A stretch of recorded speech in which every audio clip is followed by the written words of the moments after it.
Hello everyone and welcome to my full in-depth guide to Hwei for Season 14. Hwei is a champ that I think to a lot of people looks very daunting, but he's not actually as hard as he seems, and by the end of this video I think you'll have a very good idea of how to start playing Hwei. I will timestamp all the different sections in the description below, so feel free to skip around, but otherwise we'll just start off by talking about Hwei's identity. So Hwei as a champion is very well rounded. He's got a very strong laning phase and also a bunch of utility, some control, and of course has a lot of damage.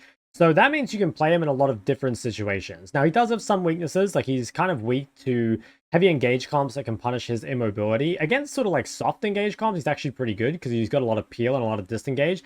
But, you know, against something like a Leona or a Fizz, for example, things that can kind of get on you in fights or punish you for being out of position, those can be really hard. Other than that, though, I mean, Hwei can deal with just so many different situations and so many different comps, and it's a decent blind. Like, it's very good at neutralizing matchups. Again, it does have some compositional counters, but there aren't many matchups mid that are really, really difficult for Hwei. So if you're kind of looking for a champ to round out your champion pool, I think Hwei is a pretty decent option for that. Another important thing when picking Hwei is that he's really good as a solo AP. Like, if you can be the only AP on your team, that's ideal because you have so much damage and so much CC.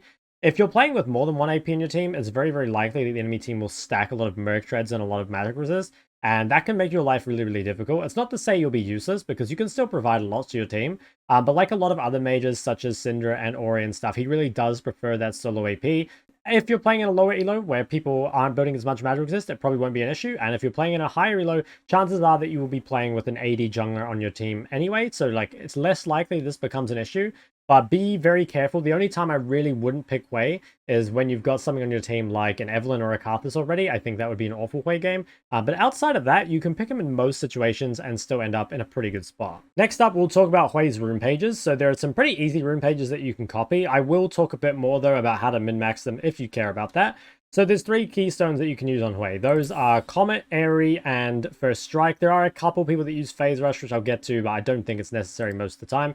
So if you're not sure what page to take, it should probably be this one. So the reason is that Comet gives you a lot of damage both in the lane phase and later on in the game. It's very easy to guarantee a Comet proc with your EE combo in lane. I'll talk a lot about the laning combos later on.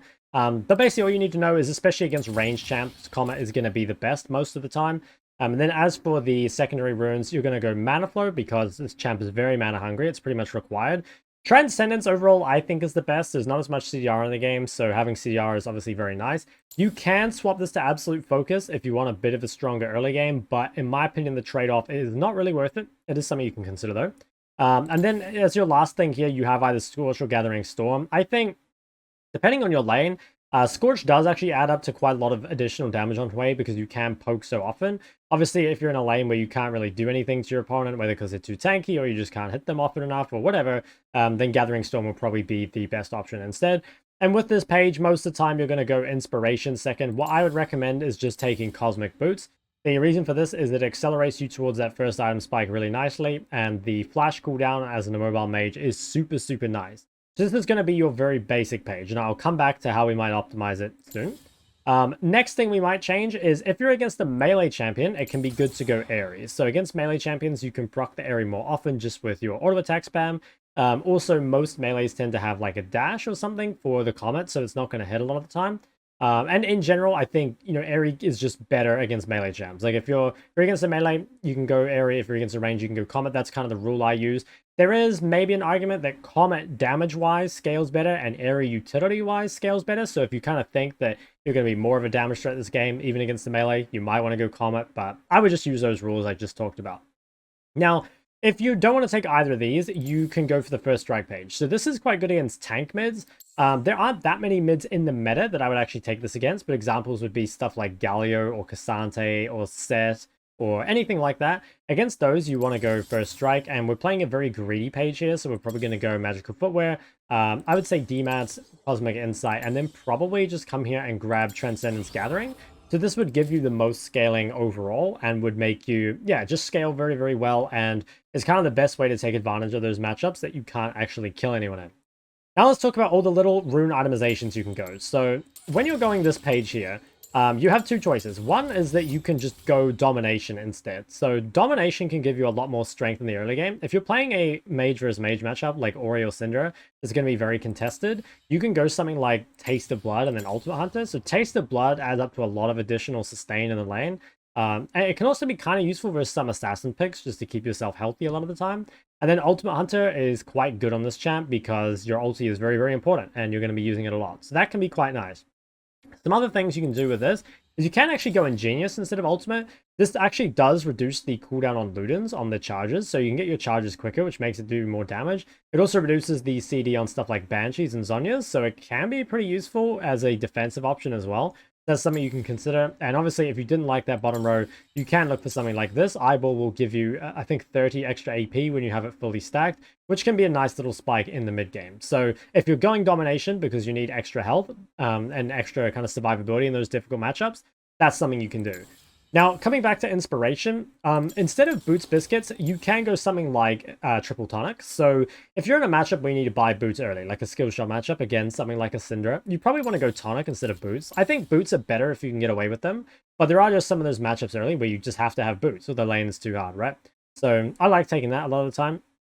I would still stick with the Cosmic. The only other thing you can really do is if you're in a matchup where you really need to just neutralize and you want to keep the wave off your tower, it can be a really good idea to go DMAT.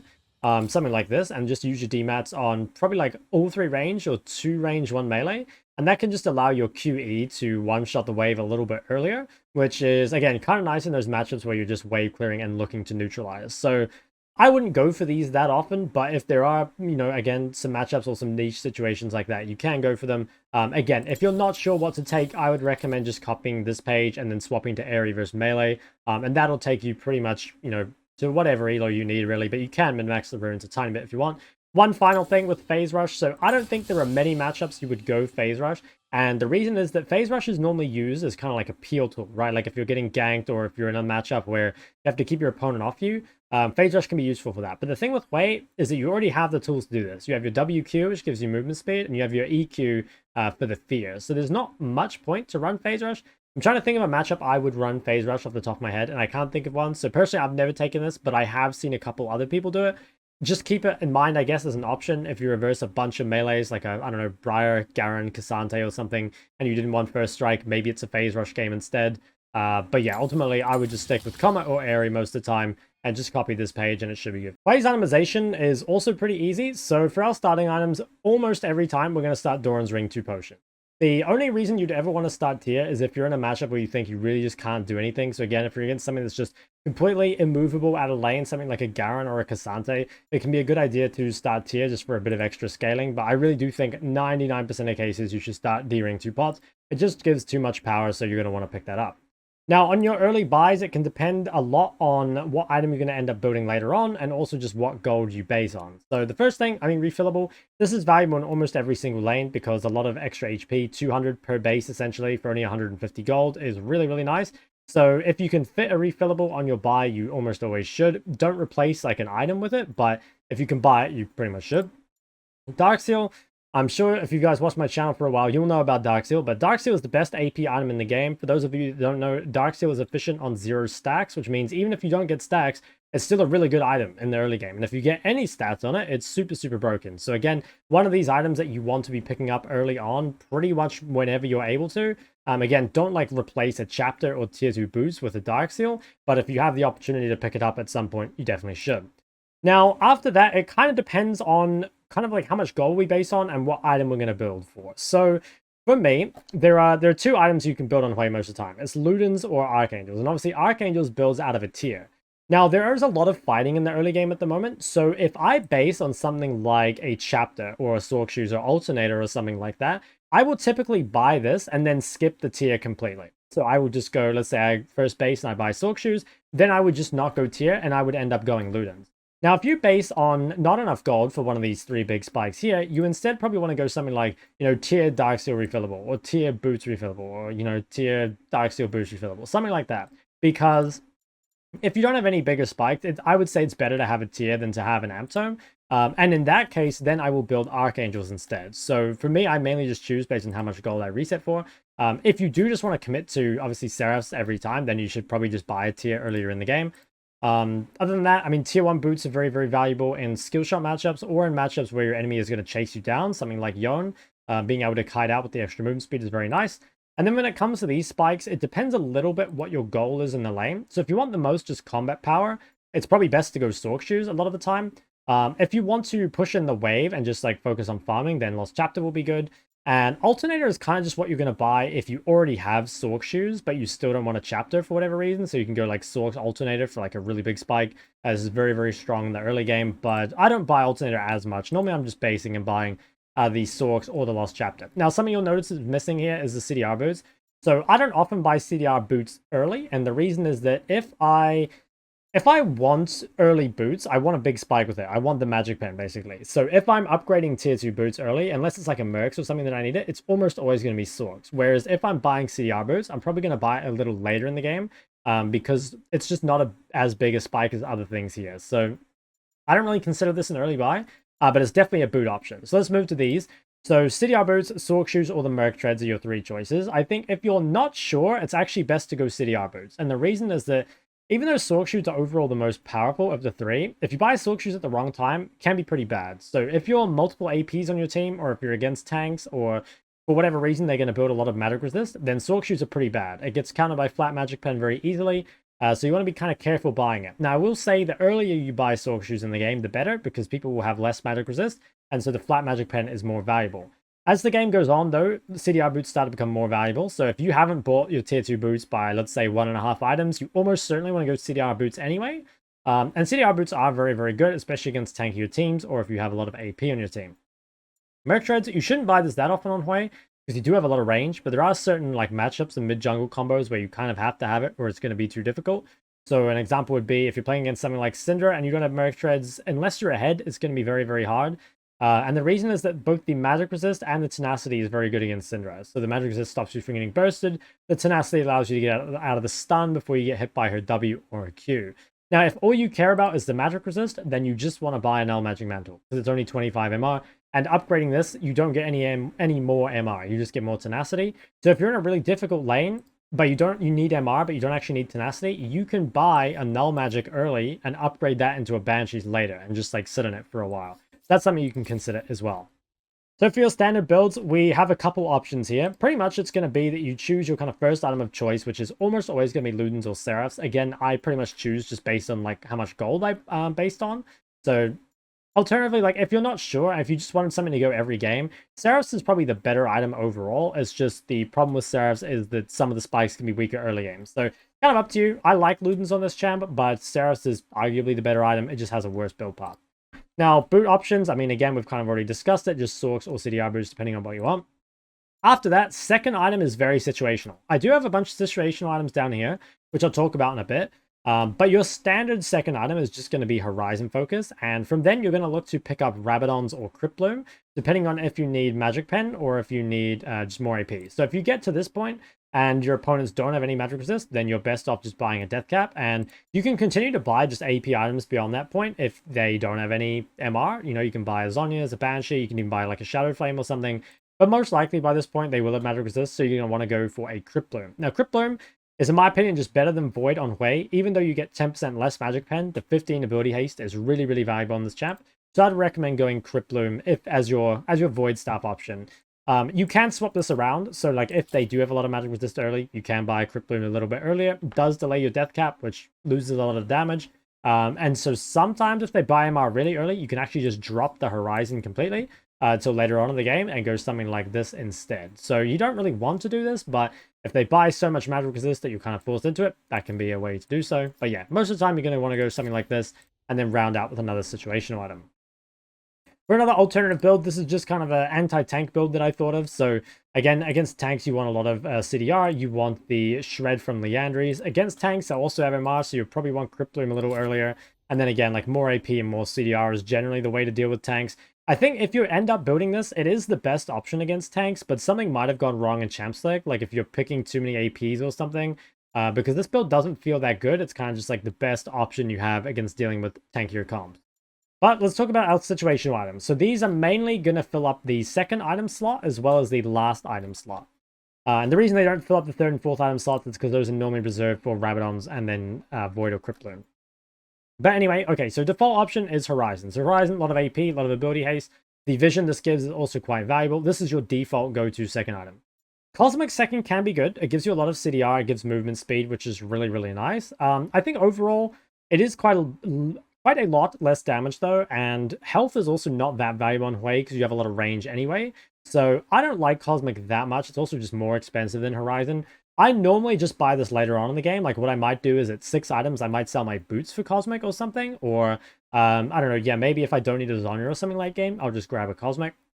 Shadow Flame. So Shadow Flame can take the place of Horizon as the second item. It's really, really good if you're the only AP and they're not building any magic resist, and you're pretty certain that they never will. So it's just a really high damage item, gives a lot of burst, but the downside is you're losing a lot of ability haste, which is pretty important on a champ like Hwei, especially because, again, it is so hard to come by ability haste at the moment. So I don't buy the second very often, but there are probably games where, you know, again, you're versus 5 squishies, they're never going to build any MR, you're the only AP on your team, and you can just go absolutely nuts by building this. Next item is Liandry. So Liandry is pretty good against tanks. Can be a bit of a bait, though.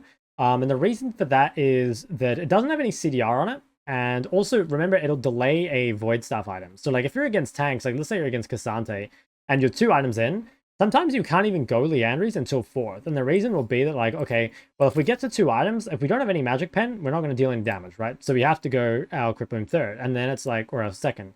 And then it's like, okay, well, we don't have any AP, so we kind of need to go Rabadon's 3rd. And so then you're not getting your Liandry's until 4th. So that's like a very realistic possibility.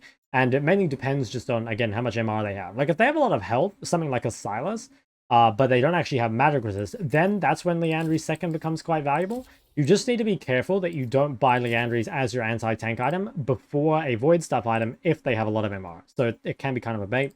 Rylai's. So Rylai's, I think, was pretty good on Hwei in Season 13. And the thing is, the item hasn't actually changed, but the items around it have changed. So it used to be that you spiked a lot harder with your first item because the mythics of Ludens or Liandry's were much stronger.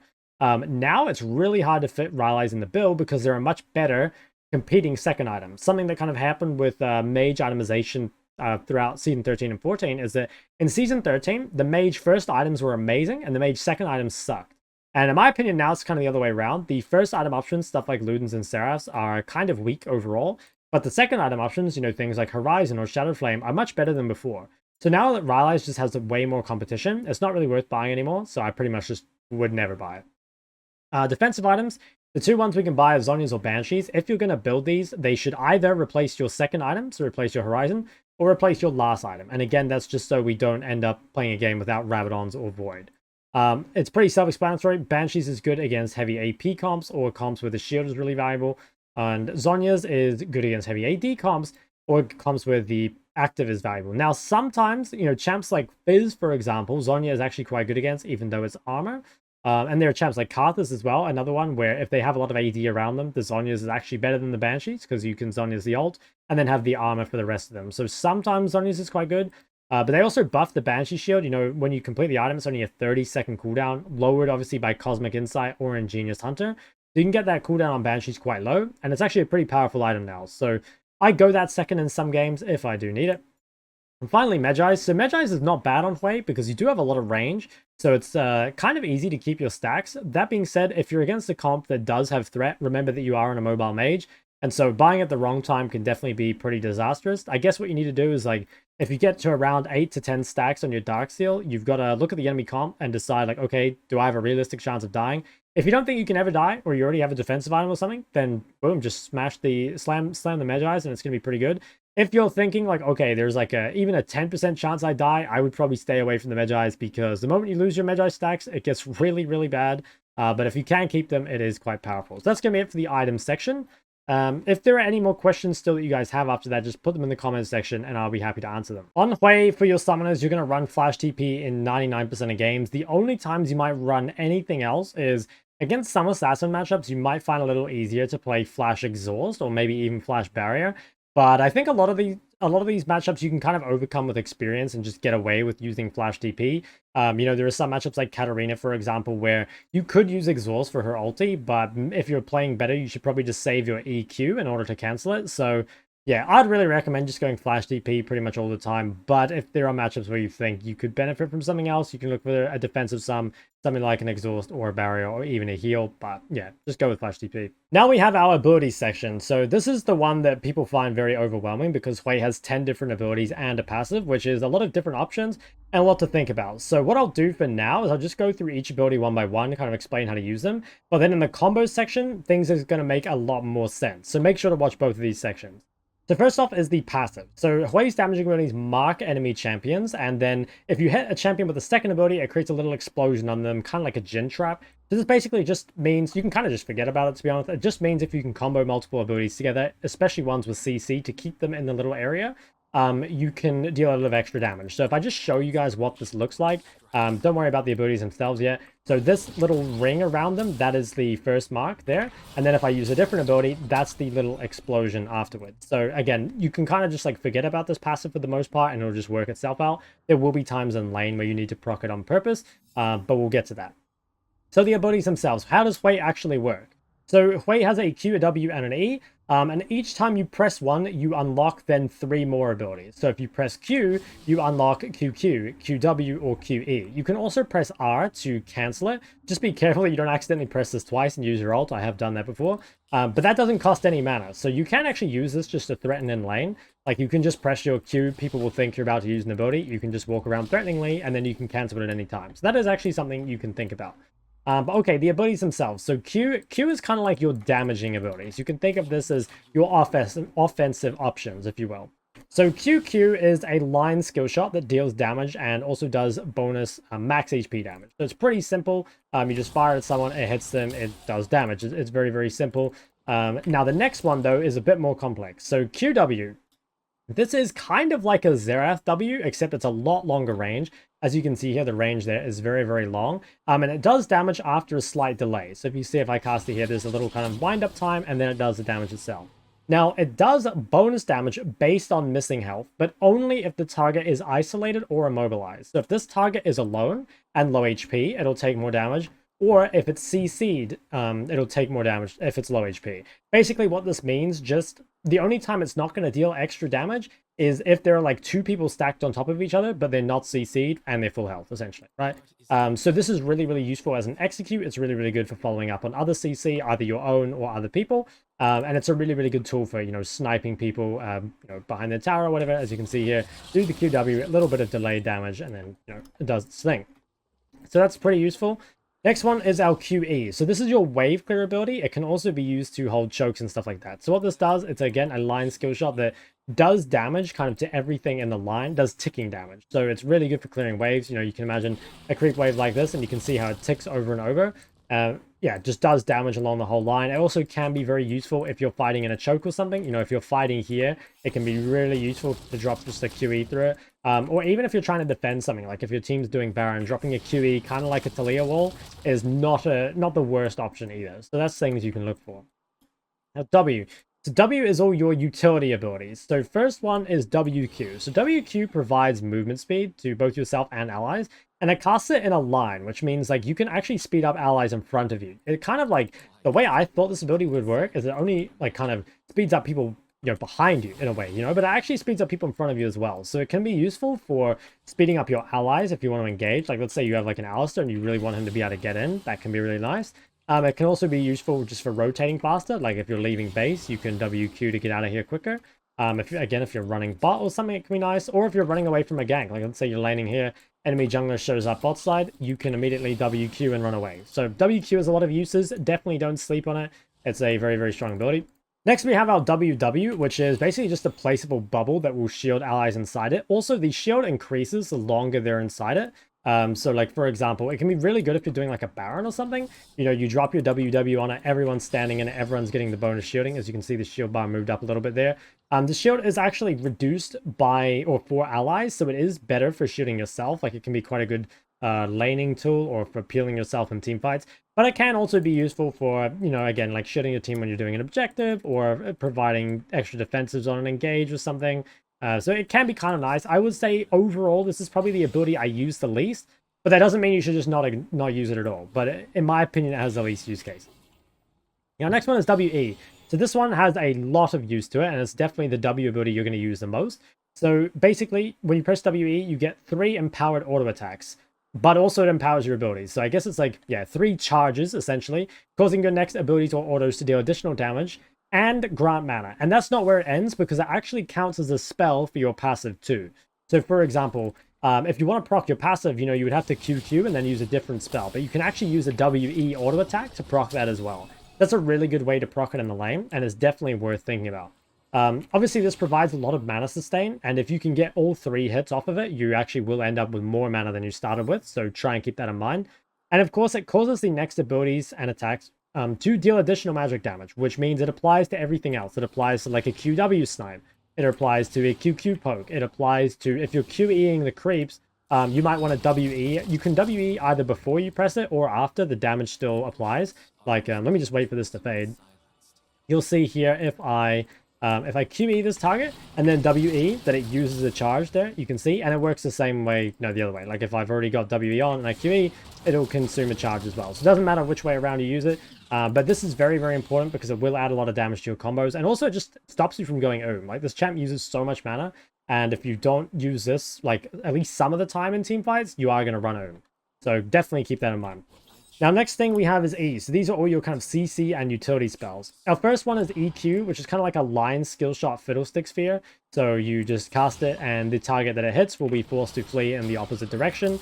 This can be super, super useful for disengaging from ganks. It can also be useful for just like peeling someone off you. Like if they're too close, it can be nice to get an EQ. Sometimes you can use it for setting up other abilities, but generally your other E abilities are better for that, which we'll get to. Now, next one here is EW. So this one is probably the most difficult ability to use, but it actually is pretty useful. So basically what it does is you can place this little trap, and if someone's in it for too long, this trap arms, essentially, or if they're like in it when the trap is armed, I guess I should say, and you'll see it like fires off this little skill shot and then roots them. And that's really nice, as we'll get to in the combos section, because that allows you to guarantee a lot of other damage. Like for example, you can EW, which will guarantee a QW, right? And because they're immobilized, it's going to deal bonus damage based on their missing health. So EW is going to be quite useful. It's also really good at following up other people's CC. So like if someone else has already CC'd a target, EW can be a great way to extend that. And also the root gets pretty long. You can see the root duration there goes up to 2 seconds at max rank on this, which is a really, really long time. So you can layer someone in CC forever. And as you get later in the game and more CDR, sometimes you can, you know, like CC someone with your ult, and then actually be able to get in range to root them again afterwards. So that can be something you look for as well. Our final basic ability then is EE. So what this does is it's kind of like a range set E, where if you place it somewhere, it'll pull the areas side by side to it towards a location. So for example, if you placed it in the middle, it'll bring these targets together. And this is really, really useful for guaranteeing your other abilities because it also slows, which is super, super nice. So this is really useful for helping you hit your ult.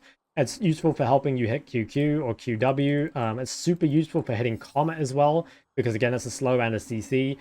It'll help you proc your passive. You know, you can do something like this, which is super nice. So EE, probably the E combo or the E ability you're going to use the most. So definitely don't sleep on that one.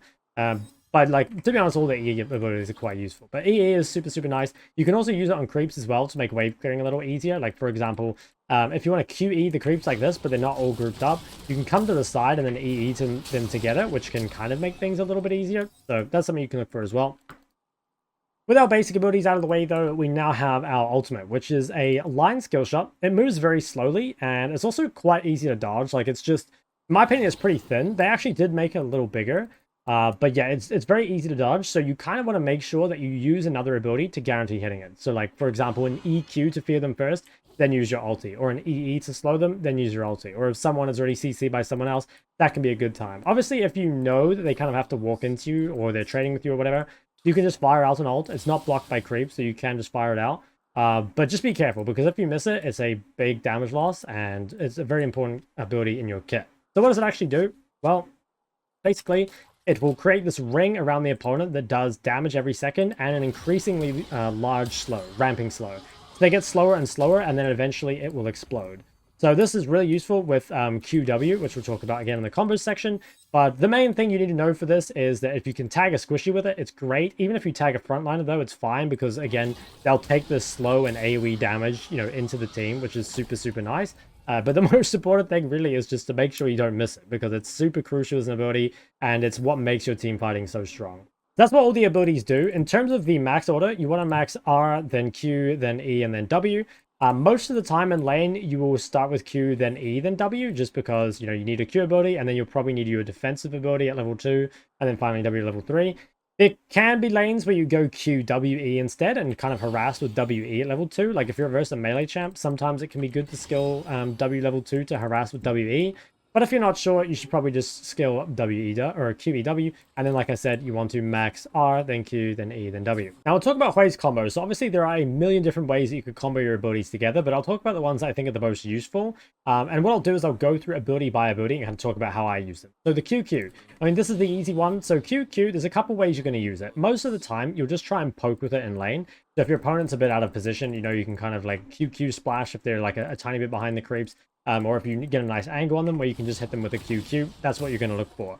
Now with the QQ, you want to find a way to proc a passive mark with it. So there's a couple ways you can do that. One is if you hit a QQ, you can follow up with something like an EE, and that can be quite nice. This is quite useful because the EE, obviously you can get past the creeps with it. So that's a pretty good combo, or a pretty good combo. And you can do that the other way around too. So if like your opponent is hiding behind, I don't know, some creeps or something, you can pull the creeps like kind of together and then QQ them all together. So those two combos, or those two abilities of QQ and EE, you will use those for trading combos a lot of the time. Now, next ability is QW, and this ability has so many different combos. So the obvious ones are to either slow or CC your opponent before using them. So, for example, you can EE your opponent and then look for a QW. That can be quite good in lane because it, again, can get past creeps. If you manage to CC someone in the mid-game with the EW, then following up with a QW is pretty natural for it. If you notice that someone else has, I don't know, like CC'd someone like off the screen or whatever, that can be an easy time to look for a QW as well. So really, it's just going to be, if you can, you'll try and CC them with one of your own abilities. It can also be your ulti, and then go for a QW. The thing with ult is that remember, it is based off like missing health. So like kind of what you want to do is you want to wait for the slow to get to like the absolute maximum. And then press the QW right before the explosion goes off to get the maximum missing health damage. So what you want to do is you see this, when it is about to explode, that's when you press QW and it'll go off right before it. You might want to come into practice tool and just or right after it, excuse me. You might want to come into practice tool and just practice, the timing a little bit. It's actually not that hard to do, although in a game, where there's other stuff to focus on, you might find it a bit harder. But the later you can do it, especially if it's after the explosion goes off, it will do more damage. And obviously, like, that slow will still be lingering, or at least like as the explosion goes off. So that's pretty important for the QW.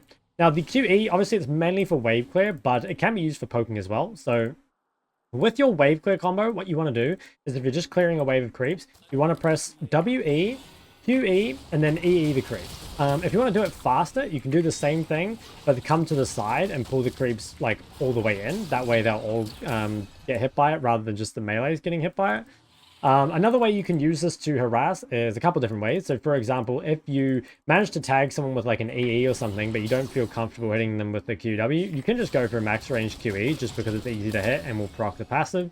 Alternatively, something I like to do is when I'm clearing the wave, let's just say I'm clearing the wave like this, I press WE and then QE. If I notice someone comes too close to it, well, let's say I'm trying to hit this guy, right? I'll QE and then I'll pull him into it with this, and then it'll proc the passive on him. So that can be used, yeah, the QE basically can be used with a lot of different abilities in order to guarantee the passive proc. So W, obviously these are less comboable, but probably the most common one is that if someone is trying to chase you or something, you can either EQ or EW to get them off you, and then you can just WQ away. Or alternatively, if you're trying to engage, what you might want to do is, like WQ your team towards them, and then just like QW, as your team's engaging or something like that. But obviously those abilities have like less combos. WW doesn't really have any combos. I suppose the way you might want to use this is just really if your team's getting engaged on, if you're doing an objective or something, doesn't really have any notable combos with it. WE obviously has like a lot of things you can do with it. So again, the obvious one being if you WE before using your QE, that's going to allow you to wave clear a little easier. In general, you should be using WE before your combos anyway. Like if you do have the mana left over, what you might want to do is just WE and then, I don't know, trade in lane with something like hit them once and then proc QQ for the passive proc. Alternatively, if you manage to hit someone with like a QQ, but then they retreat behind creeps, what you might want to do is walk at them with WE and just go and proc the passive on them, So it's really just another option for proccing that passive. And of course, you can just WE and use it for wave clear. Like a lot of the time I do that. If I'm just trying to push the wave quicker than my opponent, I might just WE and hit the wave 3 times for the bonus magic damage. So yeah, I mean, the TLDR is you want to use it before you're using abilities if possible, but keep in mind that the auto-proccing the passive is a pretty big part of it. Now, for your E combos, these are actually pretty important. So most of these are going to be just comboed with either your ult or some damage. So like, for example, if you're, I don't know, you find someone out of position in the lane, what you might want to do is WE first and then EQ for the fear and then look for a QQ on them. That can be a really nice trade. If they're lower HP, you probably want to do WE, EQ, and then QW instead, because the missing health is going to be bigger than the max health damage. So keep that in mind as well. This can also be used with your ult. Obviously, you can EQ into an ulti guaranteed afterwards, and then follow up with like a QW or whatever you want in there, basically. Those ones kind of out of the way. It's really the same thing for EW. So like EW, if you trap someone, that can immediately be followed up by, say, a WEQW. It can also be followed up with an ulti, obviously, because it makes it super easy. And then, again, same thing, like WEQW, all works out. Is there anything special to do with this? I mean, I suppose the only other thing is, like, if someone else is CC'd, like, let's say, I don't know, you're, like, peppering someone the whole time. Like, actually, maybe if you've ulted someone first, maybe you WQ towards them, and then EW them while they're slowed, they get rooted afterwards, and then you can deal more damage to them. You could do something like that. Would I call that a combo? Personally, I wouldn't. I would just say it's good use of abilities, but, like, I mean, you could call it a combo, maybe, if you like.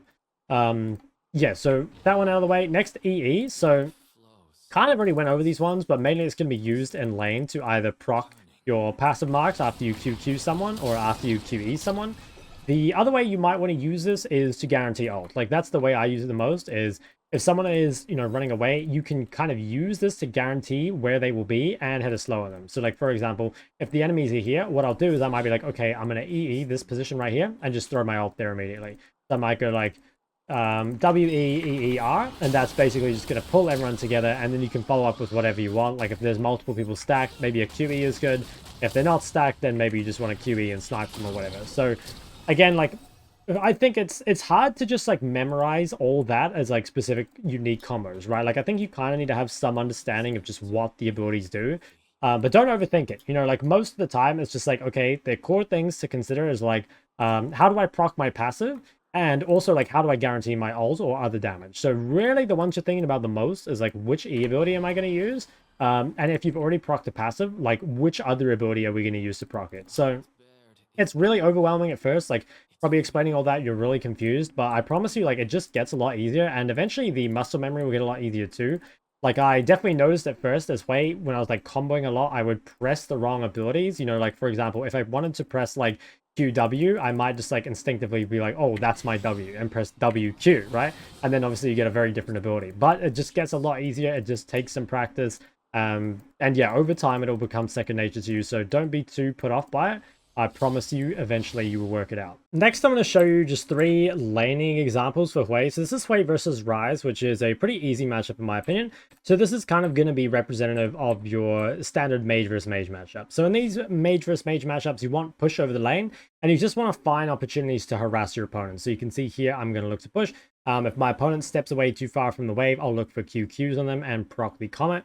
Which is going to be super nice. If you can't kind of like find a QQ, then you might just want to QE to push the wave instead. But you can kind of see here, just very standard. I've talked about this a lot in pretty much every laning video I've ever made. But a standard like 3-wave or 2-wave crash will do wonders. And you can see here, again, another QQ when he comes up for a creep. So we're just doing that to begin with. Now I'm about to hit level 2. So once you hit level 2, you get a lot of damage. And here I have a big level 2 advantage. So I immediately run him and I slow first just to guarantee. And that procs my passive, allows me to hit the QQ. So that just, yeah, really good trade. So against any kind of shorter range mage or any mage that can't contest you early, so the ones that can is something like Syndra Ori, for example, but the weaker laning mages you can absolutely bully. And if you have Comet Scorch as well, that adds up to a ton of additional damage. So from then on, things are pretty much the same. Once I'm level 3, I skill WE, and I use that just to get some mana back, as well as push the wave a little quicker. If possible, I was going to look for an EE into QE here. But I did miss the EE, and I'd already committed my QE, kind of like thinking it hit for some reason, but definitely don't make that mistake. So yeah, just again getting him lower and lower. I tried to look for a trap here. I probably wouldn't recommend this that often. The reason I was looking for it is because I have Kazakhs over this wall. Just thinking, well, if I could hit a trap, like it might be good. To be honest, it's going to be pretty impossible a lot of the time, especially if you're the champion laning against his higher base move speed like Ryze does. So yeah, pretty much at that point, my Kazakh leaves. I just go back to playing my lane somewhat normally. Eventually here, I come and set up a gank. So this one I opened up, I believe, with EE for the slow, because I wasn't going to be able to hit the EQ through the creeps, and that allows us to get the flash. And then finally here, Kha'Zix is once again looking to dive mid. It was a very good jungler, this guy. Because he was so low and because he didn't have flash, we can look for a gank. So I use QE in order to push this wave in a little sooner. And that allows us to crash this wave and deny a bunch of CS. After that, I go for a recall. So from this point, once you get your chapter, now you have more options because you can spam more often and also you delete waves. So if the enemy champ you're against kind of lacks wave clear, this can be the point where you just turn to spam shoving and just allow your opponent not really to leave the lane at all. In this situation, what happened though was first I EE for the Comet proc, and then like this guy starts to walk into me. Remember that R is not blocked by creeps, so it's just an easy R really. And then I tried to delay this long enough to hit him with a QW, which I was able to. And then I think he ends up getting out here. Can't actually remember. I EE for the slow. Yeah, looks like he ended up dying. Flash was a bit trolled by me. But yeah, this is basically what you're looking for in kind of your typical range versus range matchup. This VOD is on my Twitch somewhere if you want to go and watch the full thing. But hopefully that kind of like explains this is like your general idea, I guess, like when you're in this winning range versus range matchup. Especially in a matchup where they don't have the means to punish you back, because in some matchups you want to hold your E defensively, which is something we're going to talk about in a little bit. But you can see in this matchup, I'm able to just commit my E aggressively and there's no punishment for it. So let's go to another VOD, one that's going to be a little bit harder. So this VOD example here is Hwei versus Akshan, and this is still a good matchup for Hwei, but the reason it's different is because you have to hold your E defensively, and that's because if he ever E's onto you and you don't have your E, you're going to take a lot of damage. But if he E's onto you and you have your fear, if you can just EQ him away, it's not a problem at all. So in this matchup, pretty much what you want to do is just look to, again, like harass with QQ whenever you're able to. It's quite difficult to contest prior against a champ like Akshan because he autos the wave too fast. So you can see I'm just looking for QQ poke whenever possible.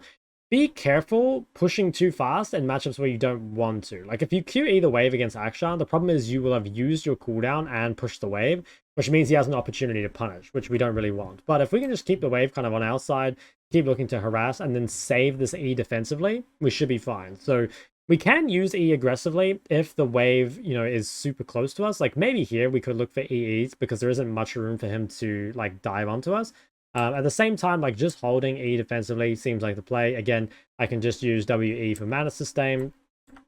Yeah, I felt comfortable using EE, so you can see I went for the EE into QE combo, which was just because, again, the wave is so close to me that I'm not worried about him Eing on me. So I get a nice little trade here, proc the passive, also push the wave at the same time, which basically means everything is good, right? I can push out this wave, I can look to drop a little bit of vision here and just like go back to laning as normal. So there are matchups like this, like here's a good example, where if you're against an assassin or a champ with a dash or something where it is all about holding that E defensively. So you can see here he tries to commit onto me. Because I have my fear, I'm able to actually make it a pretty decent trade. Now, Akshan did have bone plating, which, specific to this champ makes this trade not as good. But remember that like this matchup, for example, you Omega outscale. So even if you don't die, you're massively hard winning. And obviously if he trades ever without bone plating, it's going to be like really, really difficult for him. Here, like he got a little low and then he looked for a reset. So what I did is I just came and tried to push this wave as quickly as possible. Came to the side, shoved it in. I think he ended up staying. And then I was trying to find a trap into ulti under his tower. At this point as well, like because I was so much stronger, I felt like I wanted to just like keep pushing the lane and keep him here. If you're really scared though, it might be better to bring the wave out in the middle and then play for a kill. Something that's kind of unique to Hwei is that he is very good at killing people under tower. Like a lot of other champs need the wave out in the middle to actually score a solo Q or a solo kill. But the thing with Hwei is that like if you hit a fear on someone under a tower and like follow up with ult, you will almost always kill them. So the main difference in these more difficult range matchups, and this applies to any champ that can walk past the wave, so a Karma would be another one where she'll E past the wave and look to RQ harass you. Against those champs, really the only difference is you need to save your E defensively. The final matchup we're going to have a look at here is Hwei versus Katarina. So versus most melee champions, you want to push the first couple of waves, maybe first 3 waves, and then have it come back to you. That's the same for most range mids, because you want to kind of harass the melee champ while they're weak, but then have the wave freeze back on your side once they start to spike at level 3. So you can see early on here, what I'm going to do is, I know that Cat is pretty weak at level 1. There's not really anything to fear. Maybe level 2 if I overextend, but mostly I can just look for kind of like QQ harass past the wave, as you can kind of see here, looking to play up aggressively. She dodges it, well played to her. But really, all I want is, push here at level 1, and then I can look to play a bit more aggressively. You can see here, I was happy to trade because I was about to hit level 2. If you weren't almost level 2 there, you would have taken a lot of orders on the way out. So be a bit careful of that. But we've got what we wanted. Like, the wave is slow pushing to her. We're able to harass under tower and stuff like that. I did make sure to drop a ward because I was quite scared of Belveth ganking me. Obviously, you are quite immobile as Hwei, so you've got to be very careful of that. But here, so you kind of have a choice. You can try and push this into the tower, but you're probably better off letting this come back to you. And the reason is that you don't want this wave to be frozen under her tower and you to like get traded on at level 3. And similar to the Akshan matchup, you want to save your E defensively here so that if she does go on you, that you can fear her off. Because that'll generally mean you can get a good trade. And there I just get a little bit of harass with my WE auto attack. So it's coming back to me. I try just harass her with WE autos whenever she comes up. Even if you can't hit an ability, they actually do add up to a lot of damage, right? And this is basically the perfect wave state where the wave is too close to my tower for Katarina to do anything, but she's also so far up that she's very vulnerable to getting ganked. So if you can engineer this situation where like you've chunked your opponent a lot, you've got the wave frozen on your side, that's absolutely perfect against melee champs, and then normally you can look to punish. So here, Zed looks for a gank. Katarina ends up actually outplaying this and getting out, but that's like basically what you're looking for. So we'll skip ahead to, I think we ended up killing Cat, I believe, but I ended up dying, but oh well. But later on in the lane, you can kind of see here that as long as I hold my, if I use my EE, I can only do it with a teammate around. So like here I have center pathing to me, so I'm happy to use EE, but otherwise I'd want to be holding EQ. So you can see center comes, I believe we end up getting a kill. Yep. And then later on, I'll just show you one more example. So this time I'm alone, right? So I need to be a bit more careful using my abilities. I went for a bit of harass here. Like I was okay to use my abilities because I had seen that she'd already used all her cooldowns on the wave. So here I don't really have anything to be scared of because she's already used her cooldowns, right? So we shove this in. And I think eventually here she gets a bit too angsty, I guess. Yeah, she gets a bit too impatient here. Tries to look for something. Because I have an EQ, I can always just cancel her ulti and then just like kill her afterwards. So I also used the WW for a bit more shield there, but it was never going to be close anyway. So again, most melees, rather than the matchup being about harassment, it's more going to be about wave control and making sure you hold your E defensively. Again, these aren't really like Hwei specific in a way. That's just generally how range versus range and range versus melee matchups work. But hopefully you can kind of see how Hwei will navigate those lanes. If you want more kind of stuff on, those things in general, I have specific guides on laning, on cooldown punishment, on wave control. So go and check those all out if you're still confused after this, but hopefully you can kind of see how Hwei plays the laning phase. Now I'm going to go through a few team fighting examples. I will mainly show good ones, but I'll also show you one bad one just to kind of show you what not to do. But we'll start with this one here. So the things to kind of look for as Hwei in team fights is obviously you want to play front to back most of the time. Like you do want to stand behind your tanks and make sure you're DPSing. After that, probably the most important thing is just to fight in chokes or like kind of close in areas. Like Baron's a great place to fight. Any kind of choke points like this are great because you can group everyone up and just AoE them down with your abilities and your passive. So here, for example, the enemy team is starting Baron. We see them, right? Now, later on in the game, like you can see here, I have 70 ability haste, so my cooldowns are very short. So you can afford to spam your abilities, like a WQ to get here, and I'm going to use QWs to open up the fight. Now, earlier in the game, be a bit careful doing that because your cooldowns will be too long and you won't get enough rotations off. But yeah, it's okay to just use the QW. So what I'll do is I'll just play this out and show you, and then I'll kind of talk about the combos afterwards. So you can see, basically, we just like AoE everyone together. Pretty much everyone ends up just exploding here. I was going to get the Penta, except this little rat of a Kha'Zix ended up taking it from me. But let's talk about kind of what happens. So anyway, we're running here first. I QW with my Horizon in order to give the vision, right? After that, what I do is I go for the flash EE. So the reason I want to flash EE is because it's going to bring everyone together, and that's going to guarantee that I hit ult on someone. I could probably open with ult here and then EE. Don't think it makes much of a difference. I decided to go with EE. I think you could do either. Now, after that, I quickly pressed, I believe I pressed, yes, I pressed Q next. If I was really fast, I probably should have pressed WE next because it would have given me slightly more damage. But I thought, okay, like I really need to make the most of this. And I went for a QE.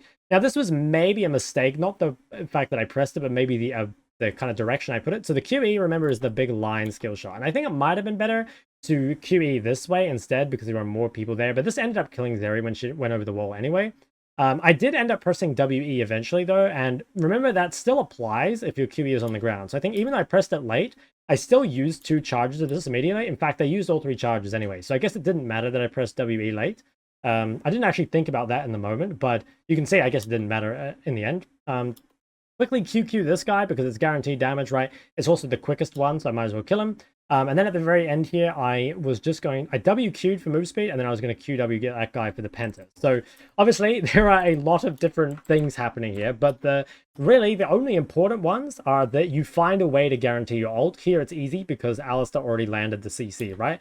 After that's done, I mean, like, sure, you could split hairs about which ability is best to press, but honestly, if you press QQ or QE or QW, like, you're probably going to win the fight from there on out. So again, waiting for other people's CC to land or finding opportunities to hit CC of your own, guaranteeing your abilities hitting, that's going to win you fights. So this one here, I'm going to show you an example of a bad fight. So remember in the last thing, basically what I said is that you really want to be behind your team and you want to find ways to guarantee your abilities. So this time, I'm trying to bail out this Nocturne, right? This Nocturne has gone too far up, and because of his HP, he doesn't function as a frontliner, right? Like a Hwei with a 1 HP Nocturne in front of him isn't defended. The people that would defend me, people like Tom, are not here. So I probably shouldn't be playing so aggressive. So you'll kind of see what ends up happening is that I try and trap, and Rek'Sai essentially just like flashes for distance anyway. He ends up getting out of it. And then I WW this guy to try and keep him alive. And then I try ult him, and Rek'Sai goes under it. So you can see that at no point there did I guarantee hit my abilities, right? It wasn't like I EE'd to hit my ult, or it wasn't that I don't know, EQ'd to hit my ult, or it wasn't that someone else landed CC and then I hit it, right? So we actually end up salvaging this because I end up trapping Rek'Sai and we kill him on the way out. And now you can see it gets a lot better, right? Because like now I'm actually behind my Tahm Kench. Now I do have someone else who can slow or CC them for me. And then things get a lot better. But you can see the way this started, where I was like out of position and then forced to flash over the wall, and I couldn't hit my abilities. That was a really rough start of this fight. And like I said, because my team does really well, it ends up being a 1 fight. But you would want to be really careful of looking for things like that. And I think that's a really good example of just like what can go wrong in a Hwei team fight. I'll show you some examples of team fights in chokes then. So this one here, like we've got Baron, we're looking to siege, we all come down bot. We end up blast coning over this wall. And this is a perfect spot for Hwei to fight, because if you fight in this kind of corridor, there's going to be so many places for you to just hit all your abilities. So I combo everything onto Gwen immediately. She ends up getting saved by the Bardock, but even if we fight here, this is just a perfect situation to just pretty much like fire QEs or QQs or whatever, just down this line, knowing that no one can dodge them. So you can see here that they're trying to chase into you. You never want to do this versus Hwei. You can see that they're just getting stuck in this corridor with nowhere really to go. The TF even gets zoned off in the middle of that fight, and it's just super, super difficult for them. They end up all dying here, and yeah, it's really just, you don't want to fight Hwei in chokes. It's too good a position for you. And when that happens, QE again can be quite useful for just holding the choke. You can see here it zones TF. He doesn't want to walk back through it. And obviously, like, your passive procs are doing insane work in this fight. Don't forget about your WE orders as well. Like if you're fighting someone like a bar that can't actually hurt you, it can be a lot of extra damage as well, so make sure to go for those. And final example I'll show here is the enemy team is chasing us down. You can see we're kind of losing and we're all running away bot side, but once again they make the mistake of chasing us kind of into this very small corridor. So they all line up here, and I'm able to just pretty much drop every spell I have in that corridor, and then they're immediately forced to run away, right? So this is just the perfect position because it's so easy for you to, hit all your AoE and just as many passive procs as you can get pretty much. So if you can ever engineer these situations, either you're chasing someone into a choke or you're retreating into a choke, that's ideal. If you fight in the open, it is really important that you wait for other people's CC to land, because then your ult is kind of going to function as creating a choke, right? Because it's going to force people into different areas. So as I've emphasized throughout this whole video, hitting your ult is really, really important. Obviously that becomes easier in a choke, but also because it sort of artificially creates a choke in a team fight where you can force people to run into different directions where they may not want to. So I guess overall the most important thing for Hwei is, similar to other control mages, make sure you stay behind your front line. That's very, very crucial. For the most part, you will just have to hit whoever's in front of you, but if you can prioritize kind of clumped AoE, that's going to be really good. Sometimes you can QW snipe someone in the back line, so that's useful as well. And then as for which abilities you use, it's really going to be team fight dependent. It's impossible to give something for every fight, but the most important thing is just thinking about how you're going to guarantee your ult. So that can be through your own CC, like an EE or an EW or something, or it can just be they're all grouped so you can't miss it, or of course, someone else CCing them for you. Finally, this is my matchup tier list for Hwei. So overall, the champs that are very difficult in lane are either very strong lane bullies, so things like Aurelia or Orianna or something like that. Champs with gank setup and laning power, like a Syndra or a Nico, can also be very, very difficult. Some champs like Fizz are, I put them in the hard category, but it's mainly because of the jungler. Like 1v1, you can beat Fizz. It's not easy, but you can. But when the jungler is involved, especially post 6, it can be really, really hard. There are some champs like Akali that in the 1v1 lane aren't even that bad, but as the game goes on and like in team fights and stuff can also be really, really difficult. So don't take this as like all these champs in hard are all hard in the laning phase, because again, like some of them might not be. Like Caston obviously is quite free in the laning phase, but again, like he kind of it scales really well into you in the side lane. It can be really hard after 6 and stuff like that. So there are some difficult champs up here. Champs in the skill matchup, these are mainly ones that you probably beat 1v1, but then are like scared of jungles. So for example, LeBlanc, Silas are definitely matchups like that. Stuff like Karma and Yone is a lot about how you use your E. Like if you use your E like correctly, Karma can't walk past the wave. Yone's gonna have a hard time chasing you down. If you're kind of pushing the wave randomly and using your E randomly, you might find these matchups to be very, very difficult. So they're definitely going to take some practice. I wouldn't expect you to win them on the first time around. As we go down, I kind of stopped ordering them once we got to easy and very easy, like within the tiers, that is. Like for example, is Tristana like a way easier matchup than Ahri? I mean, maybe a little, but I wouldn't say it's like, I wouldn't say these ones are ordered that well. Basically, the champs that are easy either lack the laning pressure to do something for you or to you, or kind of have a really hard time actually hitting you because of your E. So like Cassio can never run at you because of your E. Jace, same thing. Tristana can never jump on you because of E. Same with Katarina, right? So all these champs have a really hard time jumping on you. And then the other ones, they're either punished for their lack of wave clear, so you can just like push them under tower, something like Annie, or they just kind of get harassed out of lane by you. So something like Vel'Koz, for example, you can harass pretty effectively out of lane. And then the very easy tier, I mean, these champs in general just aren't very strong on laning phase. So for the most part, they're going to be very easy for you. A lot of these champs down here also kind of struggle to you in the mid to late game. Like, for example, Swain, you can just fear him during his ult. Ryze really struggles with like his short range up against Hwei. So I probably wouldn't worry about the easy and very easy matchups. You really just need to learn the ones at the top. And yeah, for the most part, it's like if you use your E well, or you know how to neutralize properly with your wave clear, or in these very difficult matchups, if you just play, I don't know, to avoid harass and try like land harass when you can. Like, oh, I think Orianna is a winnable matchup, to be honest. I think Aurelia is really hard, but I think everything else in this matchup is, or on this list, is winnable. And I'd say Hwei in general doesn't really have super hard matchups. Like, these are very hard by Hwei standards, but in my opinion, he overall just has easier lanes than other champs. Again, he's very well-rounded, has the ability to at least neutralize, if not win, almost every matchup, which makes him, at least matchup-wise, a very good blind pick. Again, like I said at the very start of the video, he can be risky to blind because of the comps, like if he can get punished for his immobility. But in terms of 1v1, he's a really good blind, I think. So guys, thank you so much for watching my Hwei guide. It was a long one, but hopefully you have everything you need in order to play the champ now. If you still have questions left over, of course, leave them in the comment section below. Otherwise, you can ask me questions or watch more Hwei games of mine on my stream at twitch.tv/ShokLol. There will be a link to that in the description below. There's also, at least as of the time of making this, one Hwei game in the Road to Rank 1 series, so you might want to go check that out if you want kind of a live game commentary on it. Other than that, though, again, appreciate you guys all watching, of course. Don't forget to like and subscribe, and I'll see you in the next one.